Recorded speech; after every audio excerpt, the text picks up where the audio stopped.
Hello, good afternoon, the Gambia. Anywhere you are, it is the political show, the political forum. As we all know and aware, the Gambia is going to the poll 2021 December. It is important that we are talking everything and all things about politics. This is what is mattering to the nation and to the citizenry of the nation. Interestingly, to our own topics today will be the youths, the 64% of the nation. This is what's to our liking and to our interest today. And honorable guest I have here in my two flanks are two vibrant youths that are in the political domain and representing two powerful political camps within the country's political spectrum. And I am so much pleased to having them on board today with me. But I will be excusing myself, giving them the priority of introducing themselves. I start with Mr. Duduya. Welcome, sir. Thank you very much, Brother Bajinka. Thank you for having me. It's a pleasure and honor to be here on this show for the first time, but not on this very media. I had been here before. It's always an honor, like discussing issues that's about our country. My name is Duduja, born and raised in Dipakunda. I have experience in different fields, especially when it comes to information technology, commonly called as IT. I attended Serekunda Primary School, after which I proceeded to Muslim High School from grade 7 to 12, after which I attended Horon Computing Training Center, where I did my English as a second language. I also did business administration, computer literacy and information technology, commonly called as CLET, information technology IT, information and communication technology ICT. I did there as well.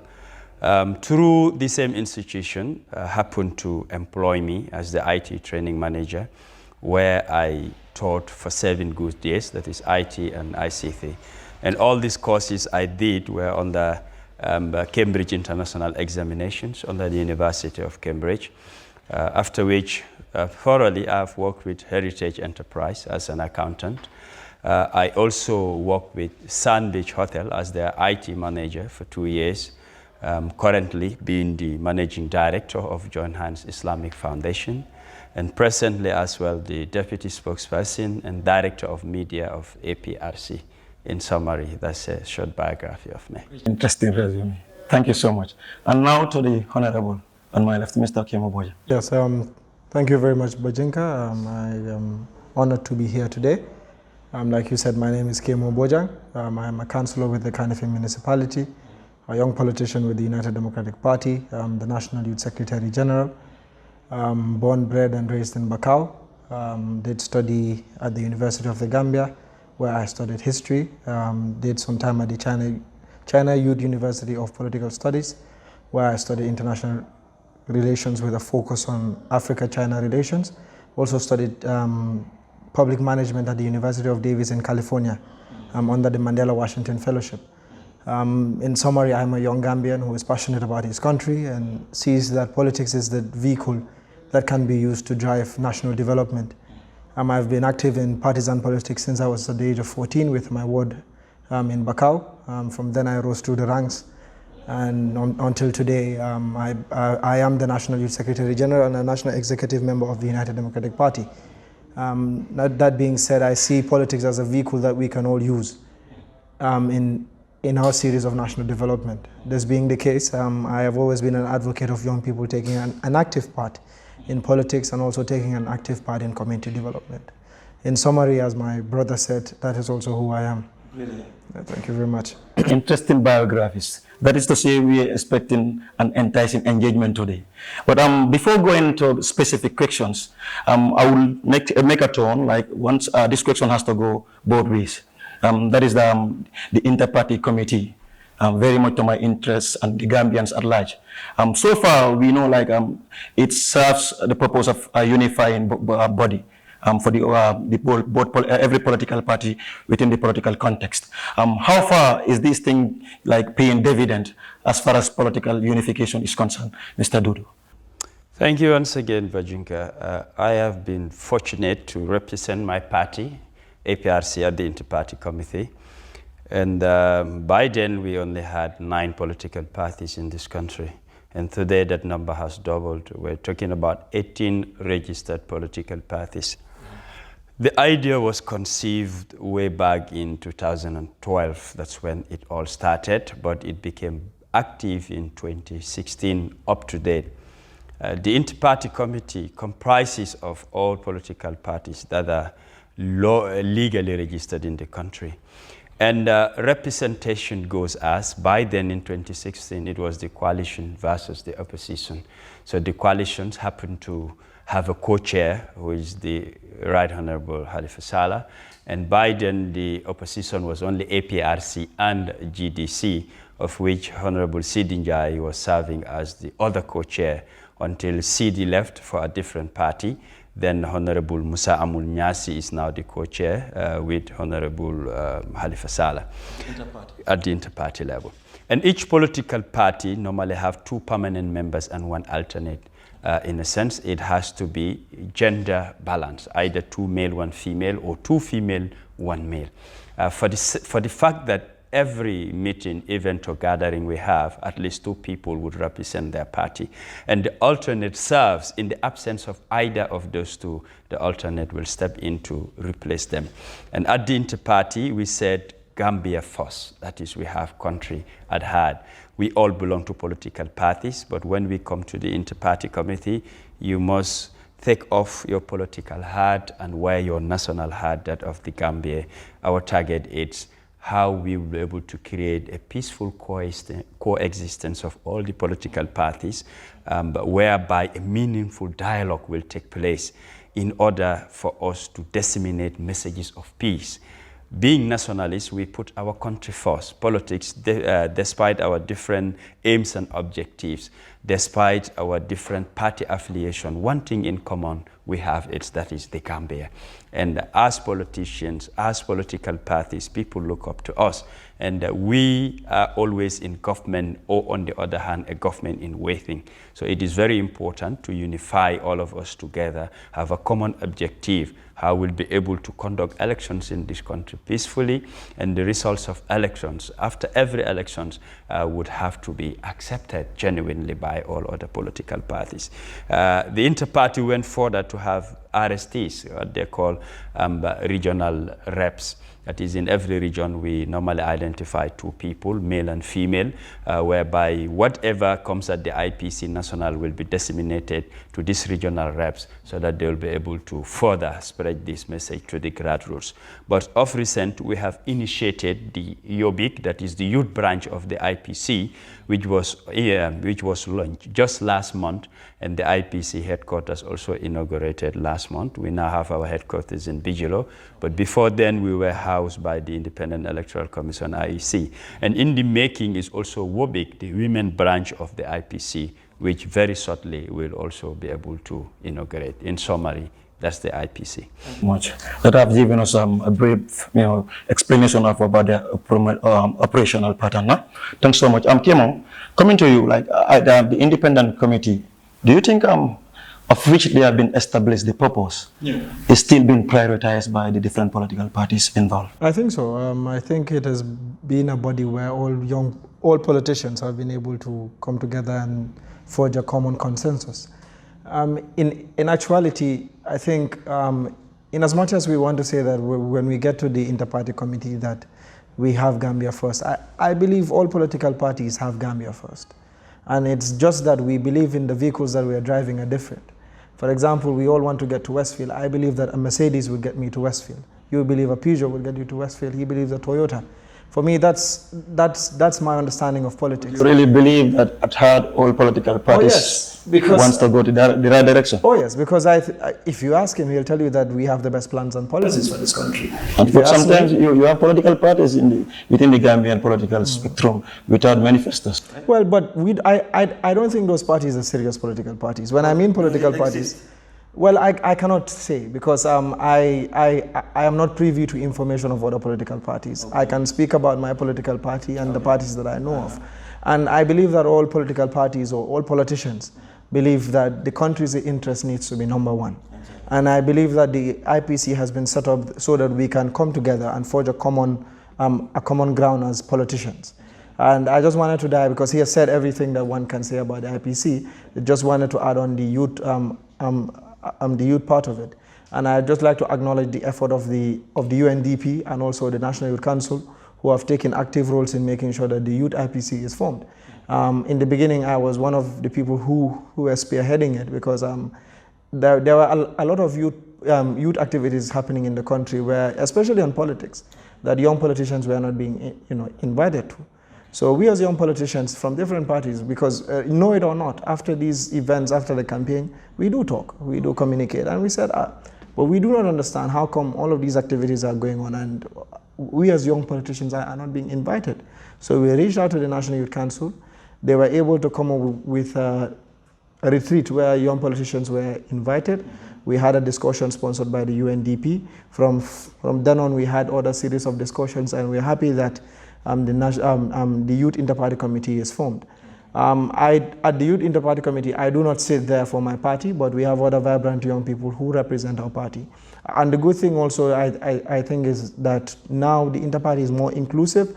You also have, so that if you will correct me, that you have, for the differently abled are also being included, which is something which is very tremendous.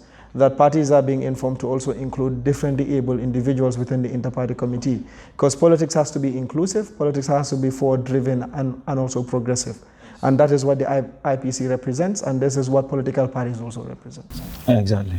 All right. Thank you so much. Coming to you, Mr. Jar, we've given the topic a name, the 64%. That shows a very high chunk of number as far as the population is concerned. And when we talk about youths, like perceivably they always been given this front line. But like we so pleased having this first episode hosting two vibrant youth within the country's political environment. So like the topic as it denotes, like how do we fit in, like with all the diversities, with all the difference, but like how do we fit in the youthful population? Because like this shows hope, this shows that like with heads along together, there is something optimistic, beneficial that we can pull out. But like how do we fit in as the youths in the political spectrum? Thank you once again, Bajinka. The bottom line is taking ownership. We live in a country whereby youth empowerment, politically, it's always a challenge, because many believe that politics is not only about the young people, but it's about experience. The elderly must take charge and the youth have to support. But when it comes to responsibilities, leadership, roles and responsibilities, recently we've seen the increment when it comes to political parties. They've now started to realize that we need to bring up the youths and give them positions and responsibilities to serve. But comparing it in the past, it was very minimal. And yet still, hence the percentage is 64%. What that should indicate is youth should take responsibility, and at least half of that number when it comes to any political party position must consist of young people, that is the youths, they must take charge. It had an impact when it comes to tradition and customs. It's what we normally used to know, that youths must serve under the elderly.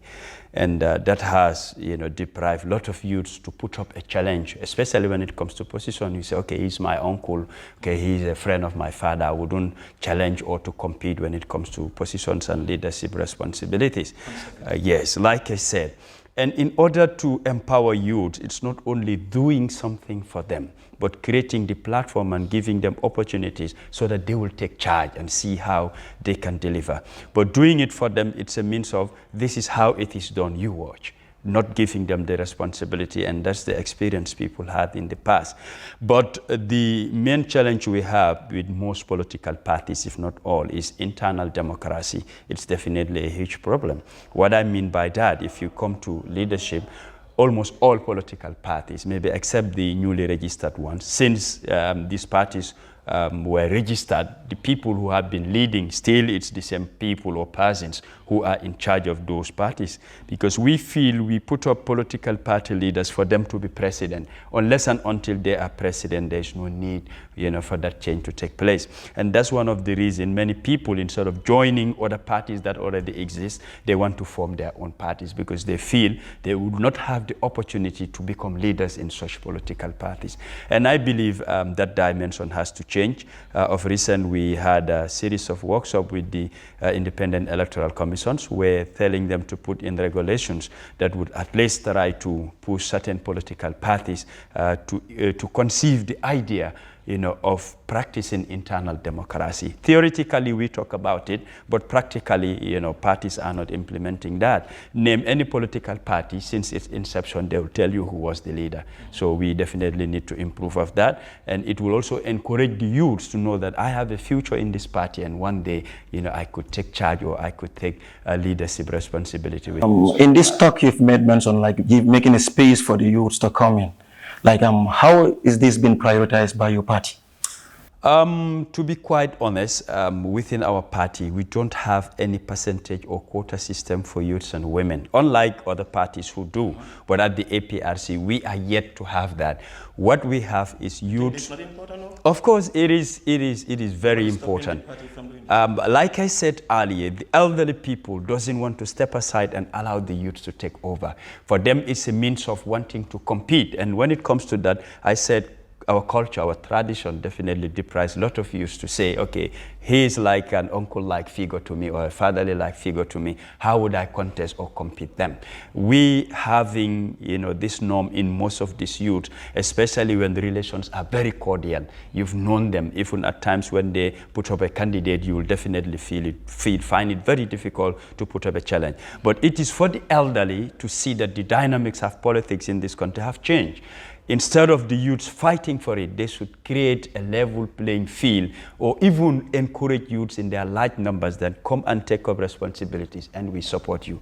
In that way, it will encourage a lot of youths to come to the area. For losing it, I think this needs to come clear, just like Honorable Kemo have mentioned, like that, I don't know, the youthful population within the political spectrum trying to make a push that let them also have some authority within their parties. Was this done collaboratively or individual parties were trying to push this in their own way?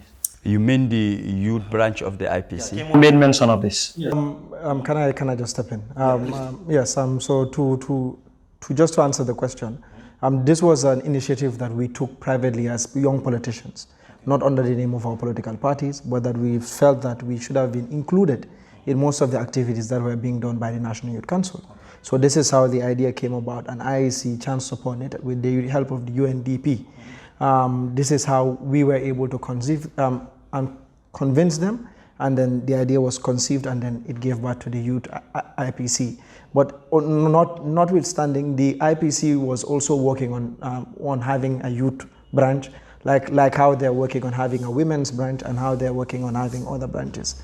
Because we believe that it's important that we participate.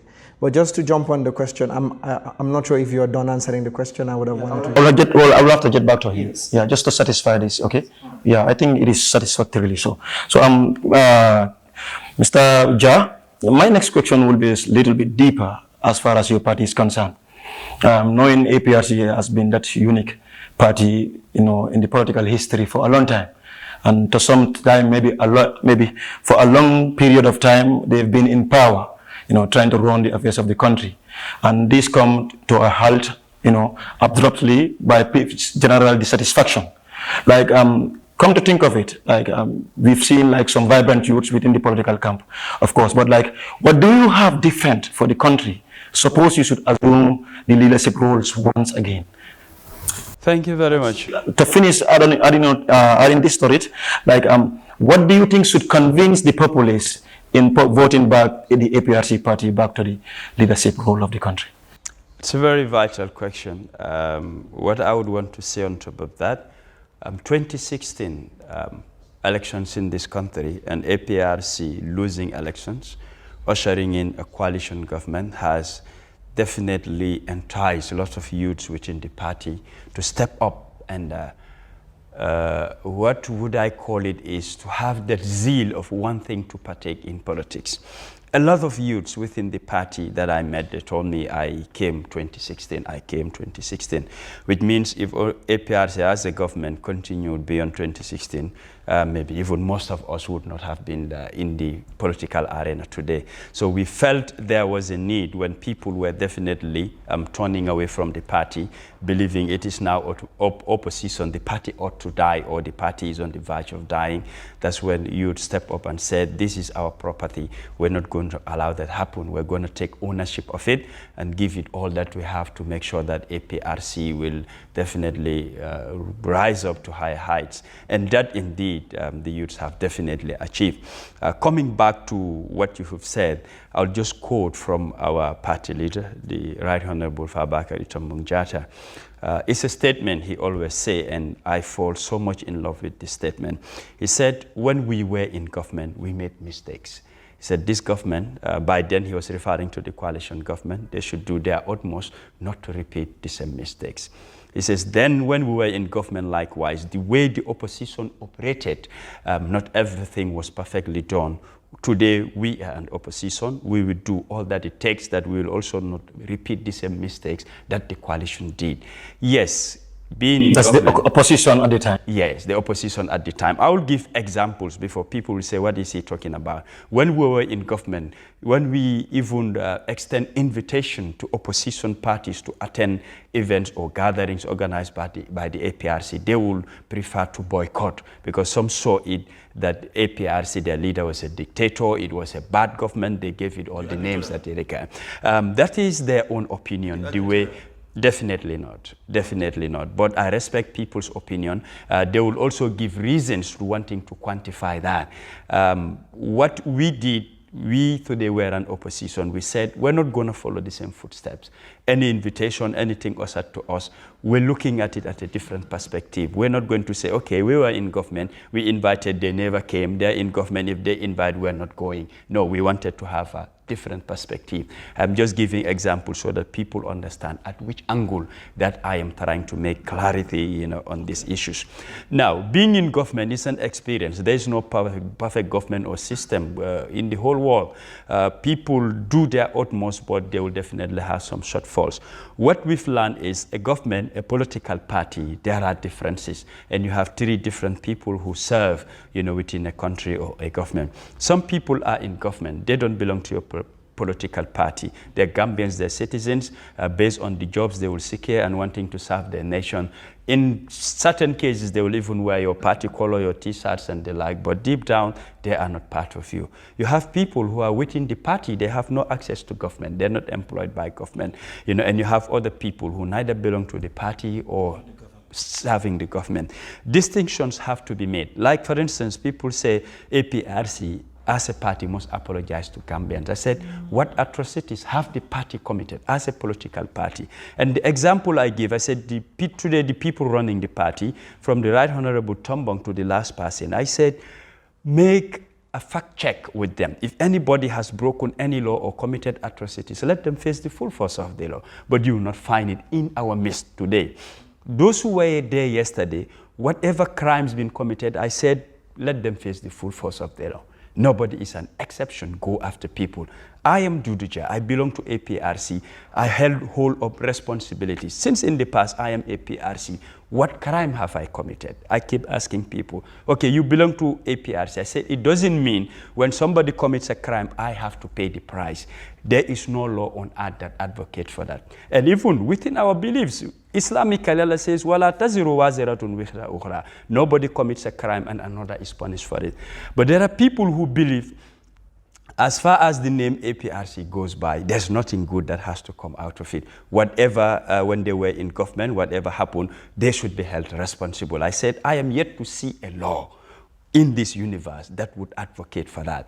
I am not saying those who were in government, they never did anything wrong. Whoever did wrong, I said, go after them. So in an essence, are we saying like there's a sort of a reborn APRC for the Gambia? Honestly speaking, this is the genesis that I am trying to put in place, because coming to your question, what would be different? in all sectors, there would be a huge difference. For example, we had ministers in all these sectors. What they did will be assessed. They have achievements, there's shortfalls, projects that they wanted to initiate and could never do.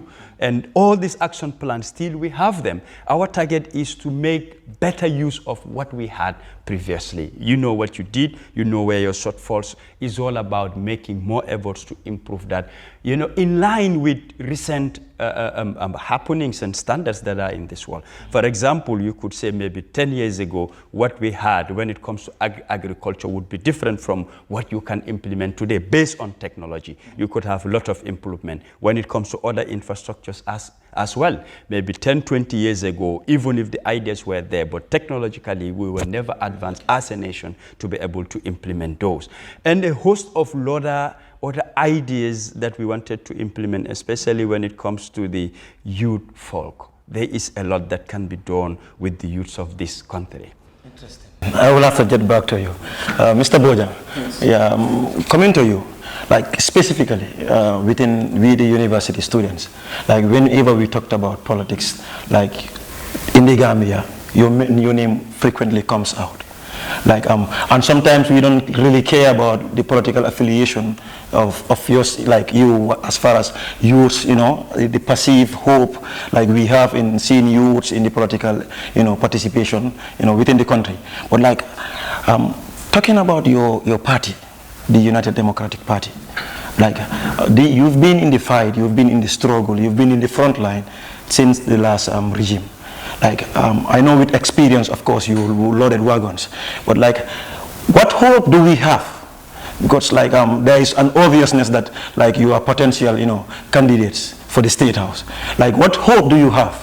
What hope do you have that could show the Gambians that, hopefully show that you are viable enough to be voted come December? To that, I want to go back to the question that he answered. Yes, when it comes to youth participation, I think it's important that we also clear things out. When you are trying to look at analysis and you are trying to answer questions, especially that has to do in retrospect, it is always important that you consider context. Okay. When you talk about young people's participation and you talk about Gambians or young Gambians not taking part, it is important that we question the environment at the time. Okay. From 1994, or let's say from 2001 to 2016, no young opposition party had a new member come up. It was either you were part of the ruling party or you knew the consequences it came with. Okay. For example, in the UDP, we saw how young people who were in the party left to join the APRC. It was not out of conviction, but out of so many reasons. Yeah. You had another batch of young Gambians who had to leave the country because the environment was not conducive. You had young people who stayed away from politics because how inconducive the environment was. So if we talk about young people, if we talk about leaders in political parties, it is important we ask, why was it that no young person was coming up to take the leadership position? You talk about the UDP, you can say, yes, Dabo was leader from 96 to 2011, or is continuing today. Why was it that young people didn't come up? You talk about PDOS, you ask, why is it that it was either Sidia or Halifa? You talk about PPP, you say, why was it always OJ? You talk about NCP, you would ask, why was it Majanko Samusa or was it Badara Sidibe? These are questions we have to ask. It was because the environment wasn't conducive. For young people like us who were even taking part in politics, we were even afraid to show our affiliation. So when we talk about so when you talk about young people's participation, it's important you contextualize. Young people were afraid to take up leadership positions because they knew the dangers it came with. Today, we can all understand and we would say that who did when, where, and why wasn't important. But to say that because the older generation didn't let us in is a factor, but also because the regime at the time was dictatorial and made sure that it was either you were with the system or you were out. The regime at the time. And that was the fact. Yeah. Today, a lot of young people are coming in because the environment is more conducive. Today, you can, for example, during our primaries for this year's flag bearership, we had 4 candidates. 2 of them were young people. To get a candidate for the coalition was very tough, for example. Okay. We had approached individuals who we saw as intellectuals who were capable. They said, we didn't do politics. Today, some of them have started political parties. But what it shows was that the environment at the time wasn't conducive. And it's important that we note this, because we cannot talk about political history of the Gambia without talking about that 22 years. It's a very important 22 years and determined a lot of factors we are seeing today. For example, when you say a coup d'etat happened in 1994, yes, the reason is because Jawara overstayed in power. It just didn't happen overnight. It was not just because they wanted to change a government, but there were reasons what led to them wanting to change a government. If you say young people didn't take part in politics at the time, there are reasons. You have to talk about these reasons. Yes, we can talk about our cultural constraints, especially when we talk about women's participation. But for me, my political party has always been open. I got into the national executive of the UDP when I was 22. No political party can boast of that. In the UDP, we have 8 seats that are granted for young people. In the national executive, the highest body of the party. At the central committee, you have over 20 seats that are sided for young people.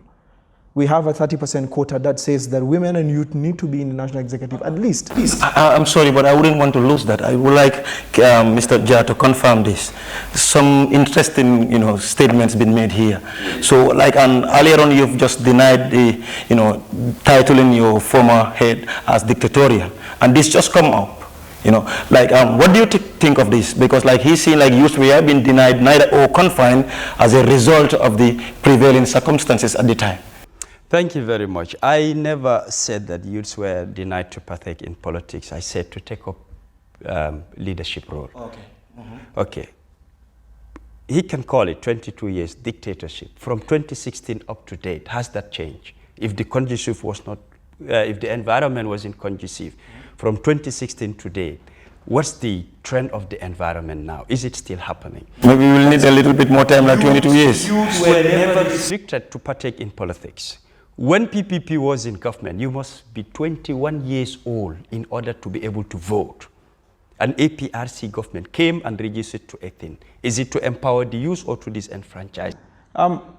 Yes, no, I just wanted to comment. Want to clarify something? No, because I don't think I'm getting enough time to finish my points. And, that might, I stopped you because yes. I know this is but then if he continues, I might forget some of the points. Your point. Yeah, so I'll just appreciate if I can finish, then he can come on. Yes. He comes in. Yes. No worries. Yes. Yeah. Because if that, Please do. I will not. Yes. It's okay. For example, when you talk about disenfranchisement, the laws can be there, the policies can be there, but people are disenfranchised. It's about losing faith in the system. It's about apathy. What we mean by young people being disenfranchised is, for example, we are here today speaking. From 1994 to 2016, did this happen? Yes. It was either you were saying something that was positive about the government at the time, or what will happen to you will happen. No. My youth leader at the time was killed. Solo Sandem was killed for expressing that he wanted electoral reforms. So we cannot deny the fact that the political atmosphere was not as conducive as it is. So your point is it has been contained sort of, or? You don't have to speak to tell people do not speak, but you will show signs. There will be symptoms in place in a state where, for example, countries that are police states don't tell people we are police states. For countries that are military governments don't tell people we're military governments. But when you are in the state, you understand that this is a military government. How it operates.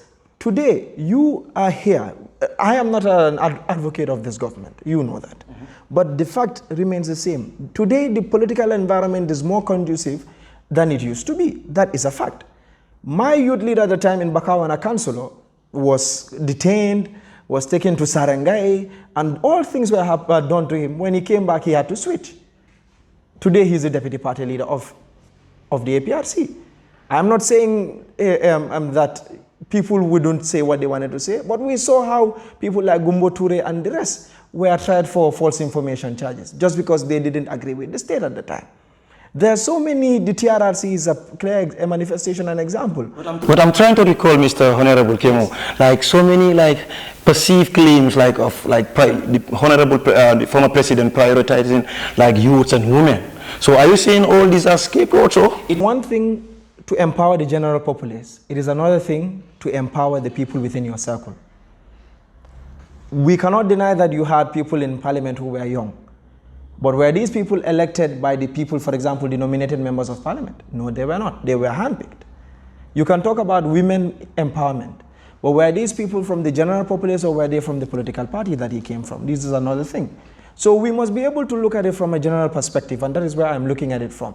Out of the population of young people we had in the country, how many of them were just from the general populace who were given positions? Or how many of them? Today we're talking about 18 political parties. Why do you think it's happening? Because the environment is open. The environment is conducive for anybody to come up and say, I'm going to start a political party. And you think this was not possible at the time? It was not. If it was, people would have vied for it. Interesting, amazing, an enticing encounter. I will just have to hold it here, going for a short commercial break. This is the political forum. Everything has to come out. See you after the break, guys.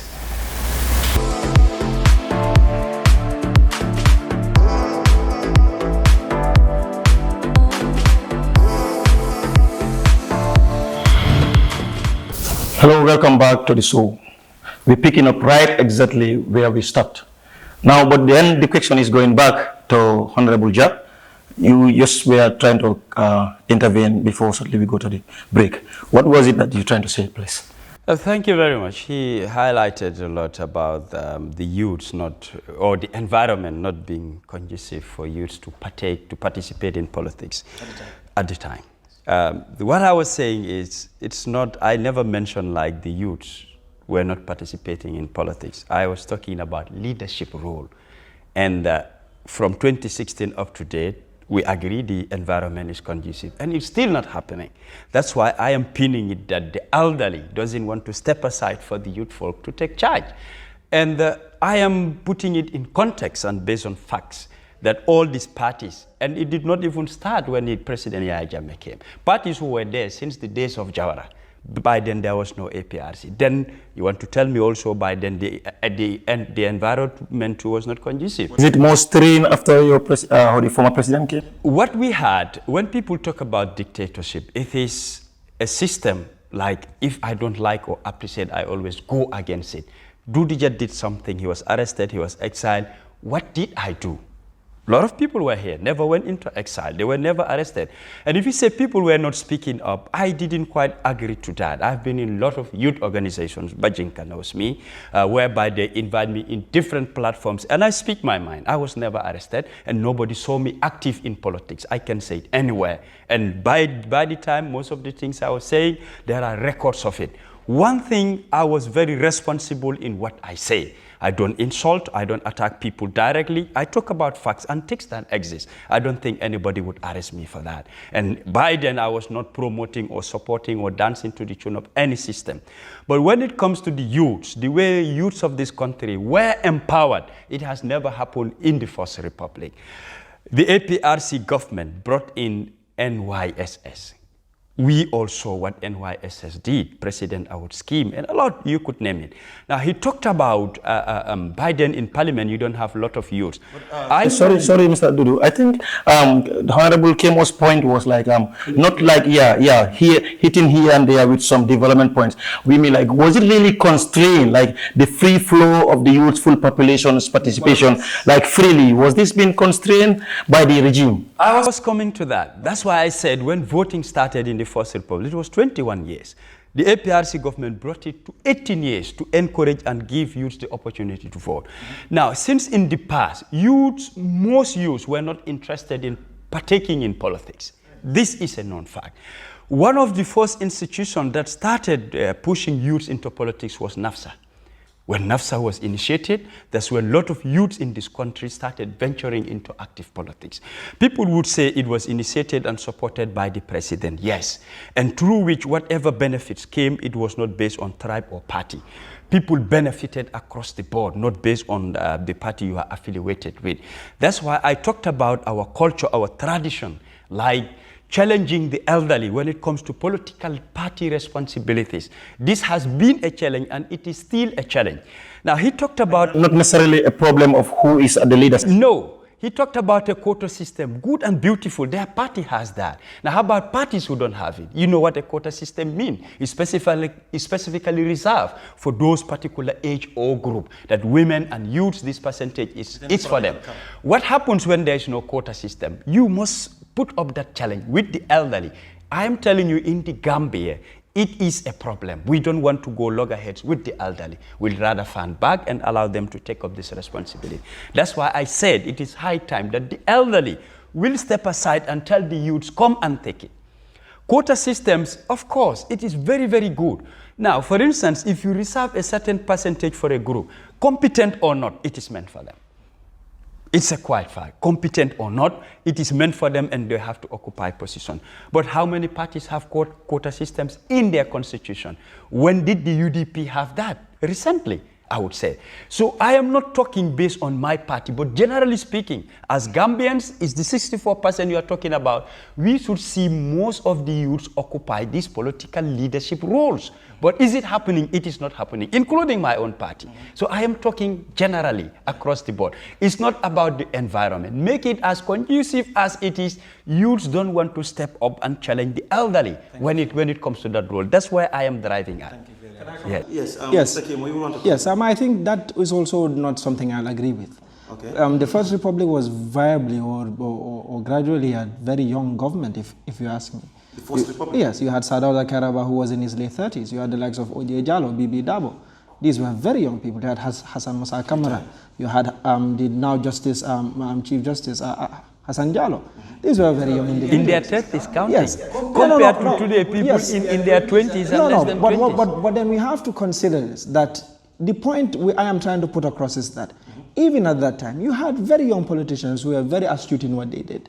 My point is that by then, in as much as we want to use, culture as an excuse, I agree. Culture is a barrier. But what I'm trying to say is that that terrain was already there. You had young people taking part in politics. For example, in 1992, didn't Jawara say he was going to step down and also give way to young people? Yes. That was already in place. What I'm saying is that even with what he's saying about NAPSA and everything, he mentioned it here. The point that NAPSA was going around doing politics for APRC. This is a fact. We were all in high schools at the time. We knew what was going on. This is why, you had the Knox here, for example. You had people who were doing valuable things in the political field.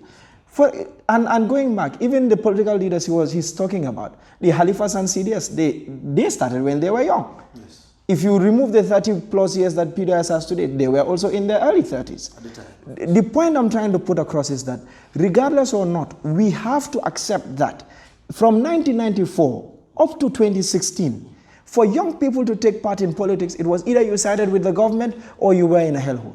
And that is the fact. Because if you were not with the government, you had a lot of things that came your way. Yeah. And what we are trying to push, I am an advocate of young participation in politics. But I will agree with him that today we need more young people. And yes, I have always said that young people, every young person should take part in politics. For example, today, he's saying that even if you look at today, that a lot of political parties now have, for example, my party. Yes, in 2018 was when we had the quota system. But during those times, political parties were thinking of how to survive than rather how to structure. At the time. Yes, they were thinking of how do I survive. This is why you had only one viable opposition party at the time, which was the UDP. The rest were having less than 10% when it came to elections. So parties were thinking of how do we survive. Then, okay, let's have young people here, let's do this, let's force young people to take part. No. But even you people, you agree to it that your quota system just came very recently. It came in 28, but before that we still had young people. But there has always been inadequate young people to take part in politics.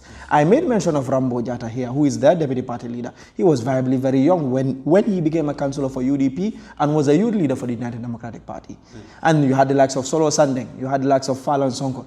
Even Usaino Dabo, when they were calling him Old Power, was in his 40s.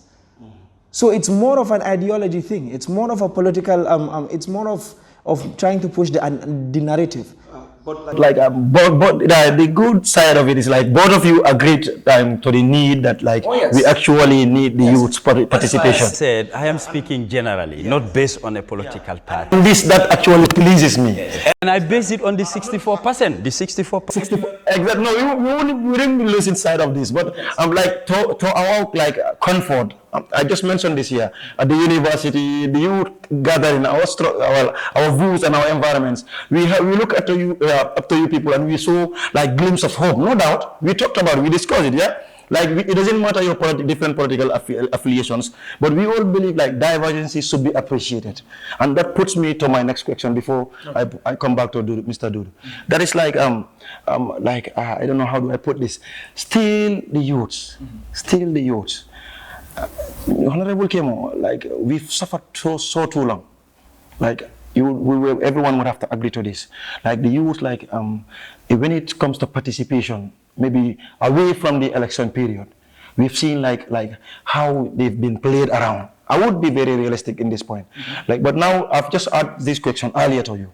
Like, you very much convinced that there's something good in the vacuum when you guys assumed the responsibility of the leadership. Oh, yes. But like, how does this place into the realistic table? Because we, like, unfortunately, I don't know whether you will be agreeing with me, like manifestos are a problem for Gambians.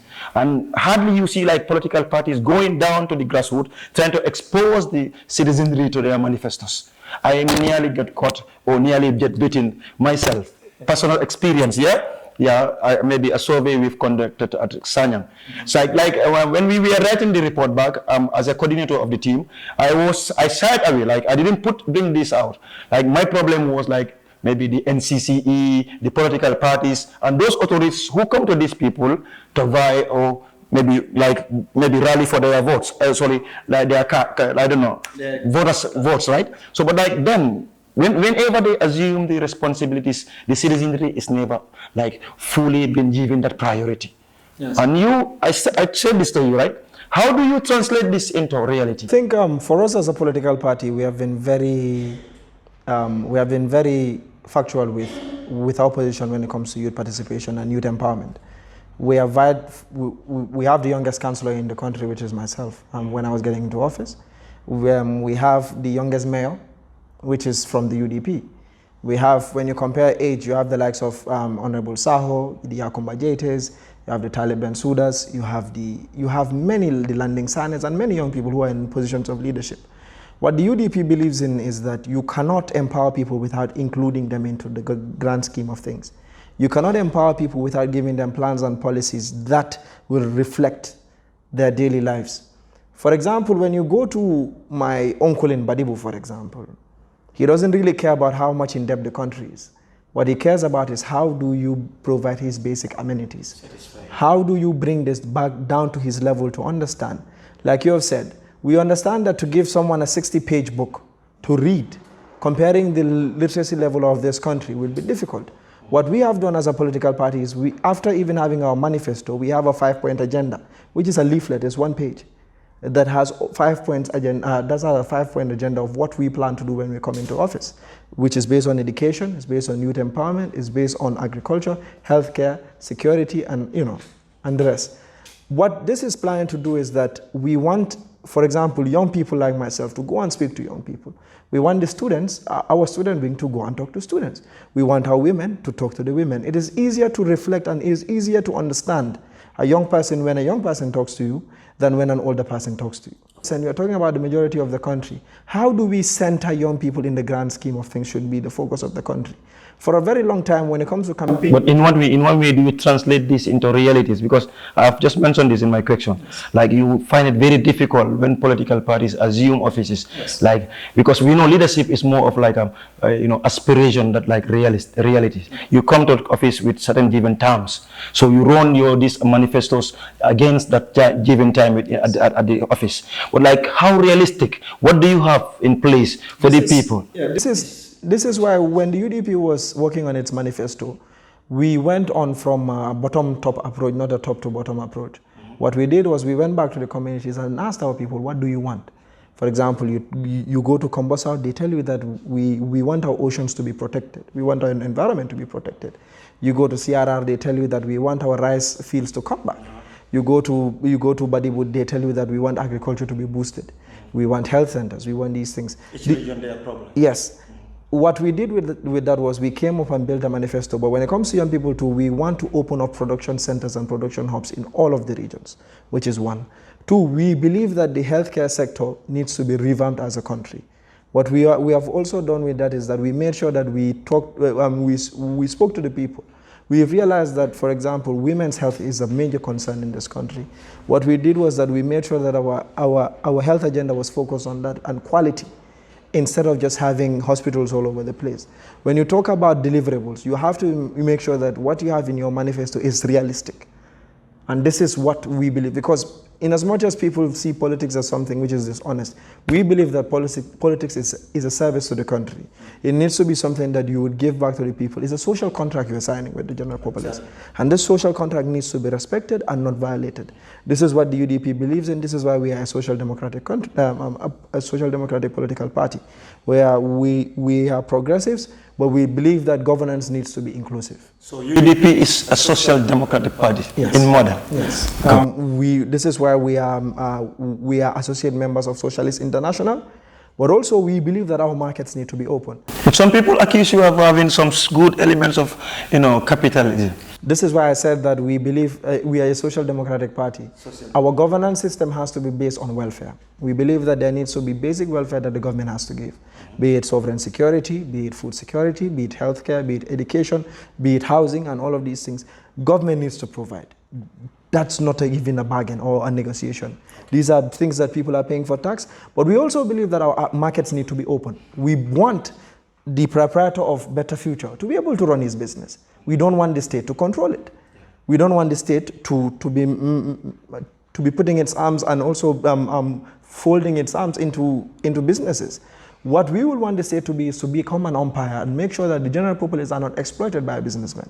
But we do want the market to open. Even when you go to China, I was in China for studies. China is not as much as a communist state, but their markets are open. Today you have the Gucci's, you have the Louis Vuittons, you have the McDonald's and all of these other companies in China. So what they have done, rigidly communist. No, because no country can be an island. Because no governance policy, no economic policy can depend on a state controlling. Today we are in debt as a country. Today we are so much in debt as a country. Today we have what can we produce as a country? The only resource we have as a country is our human resource. Today, if the state wants to control all means of distribution and production, how will Gambians survive? We must open the doors and let young Gambians show their creativity, and the government must support them. This is why in our manifesto we have said that the Gambian youth needs to be taught skills. We believe that skills training needs to be mandatory. For everyone that graduates from grade 12 has to get at least basic skills knowledge, so that you can also be empowered and be able to do things that you have interest in. By doing so, you do not depend on the state for employment.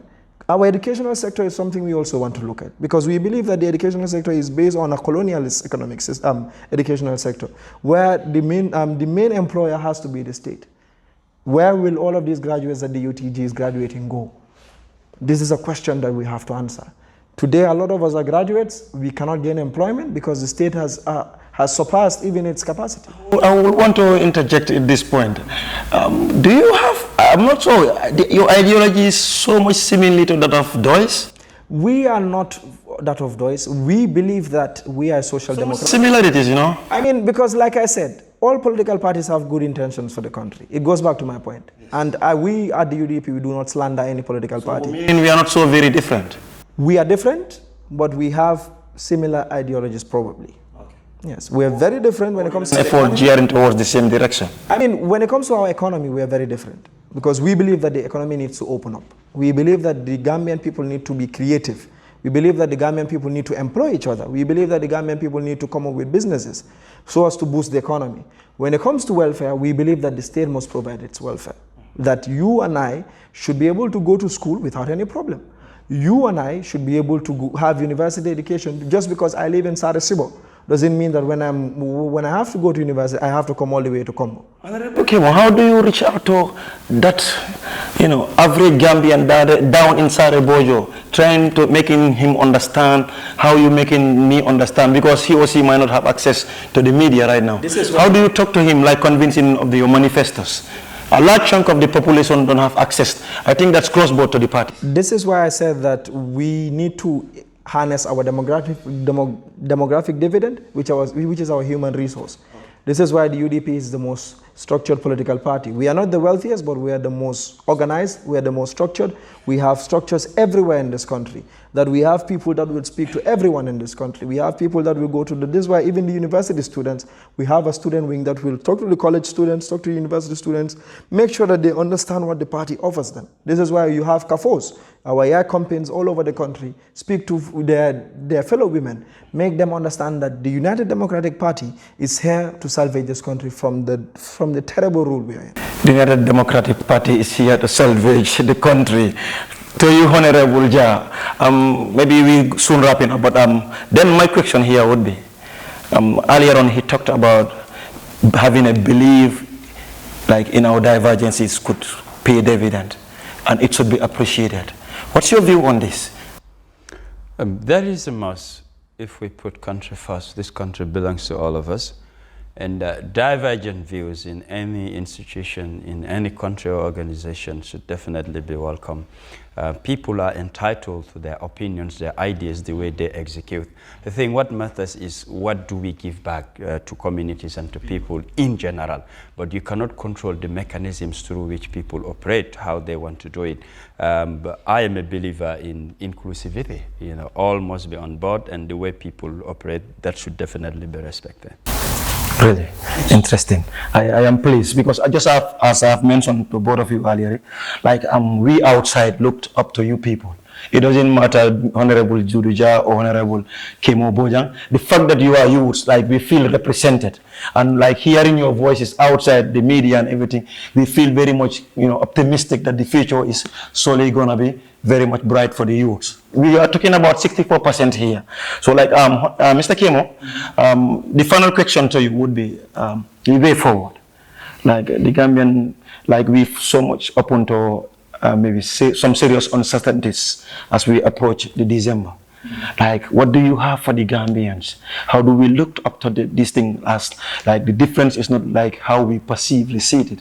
Like, what do you have for the way forward in like, to be summarized? I think goes back to my earlier point, but I think as a way forward for this country is that it is important that we own up. It is important that we own up that we have made mistakes in the past. It is important that the Gambians understand and be able to realize that we need to have frank and truthful conversations to be able to, because the first point of solving a problem or an issue is like accepting that there is a problem.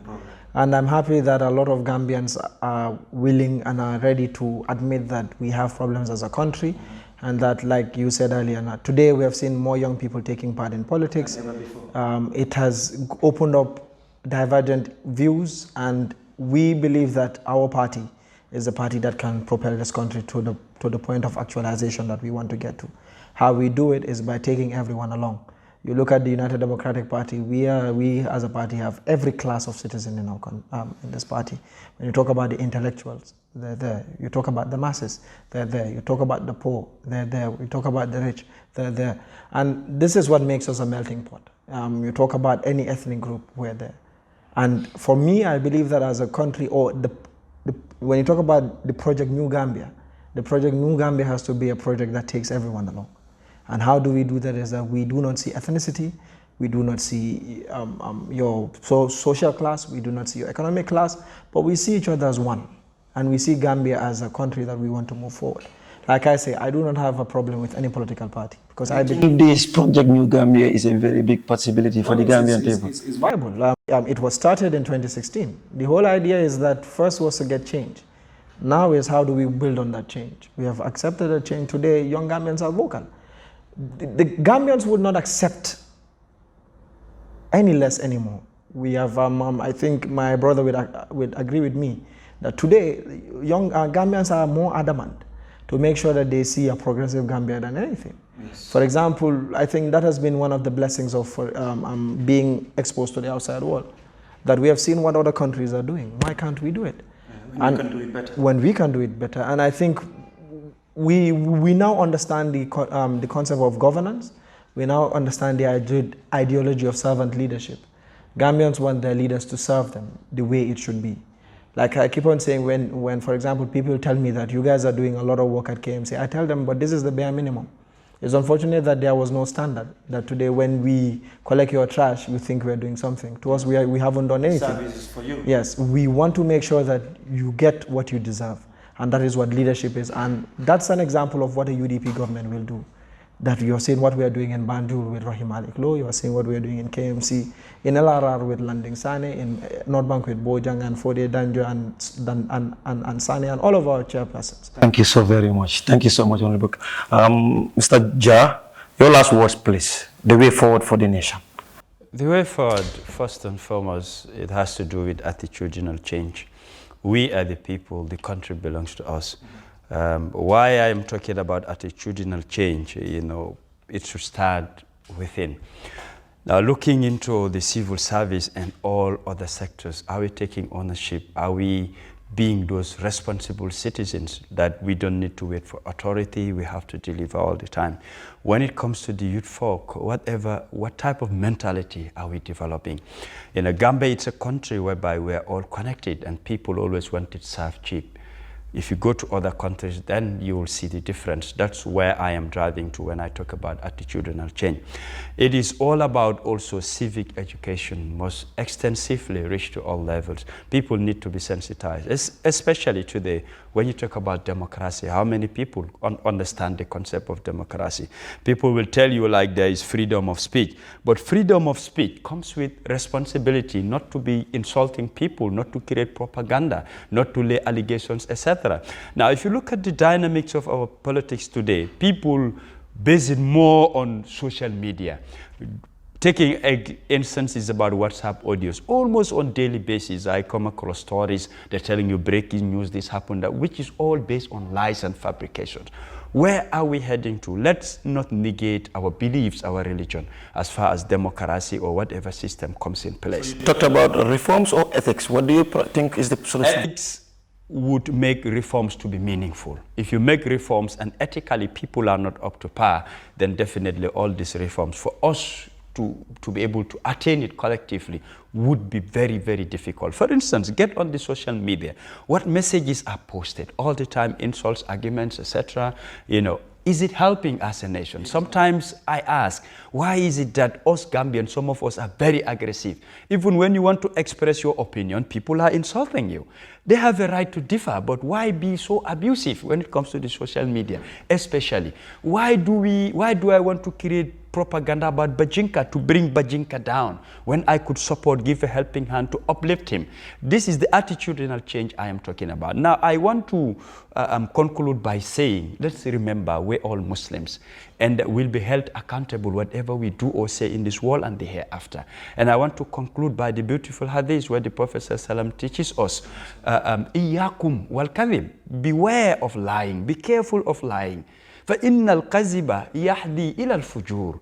Then lying will definitely lead you into sin. وَإِنَّ الْفُجُورَ يَحْدِي إِلَى النَّارِ. Then being sinful will definitely end you in the hellfire. So don't say it's politics, I can lie against Bajinka and say anything. You will be held accountable. And I think that context also, it's important. Yes. Like you've made mention, even not like in totality 100% Muslims, but I think that context has to come clear. Yes. Like differences in our headlongs and everything, like we serve by beliefs that detest lying and insults and all negative slogans. Morally, you agree with him. Nowadays, I tell you, almost on daily basis, I am receiving such urges. It's definitely worrying. What type of politics are we venturing into? Believing that if I spread lies, I will get what I want. This is something that we don't have to. We actually running out of time. If not, like you've started another very important one, and I hope so that I'll be having you guys once more. I didn't know when, but like so long youths are concerned, both of you will revisit this studio once more. This is the political forum. Thank you so much, guys. The guest has actually, both of them has done justice to the topic, and it's one Gambia. This is what we're prioritizing, and this is what we are talking about. Divergences should be, and the differences should be appreciated and welcomed. With this, we can ensure a democratically enlightened society. From the studios, I am Bajinka. Bye-bye from me.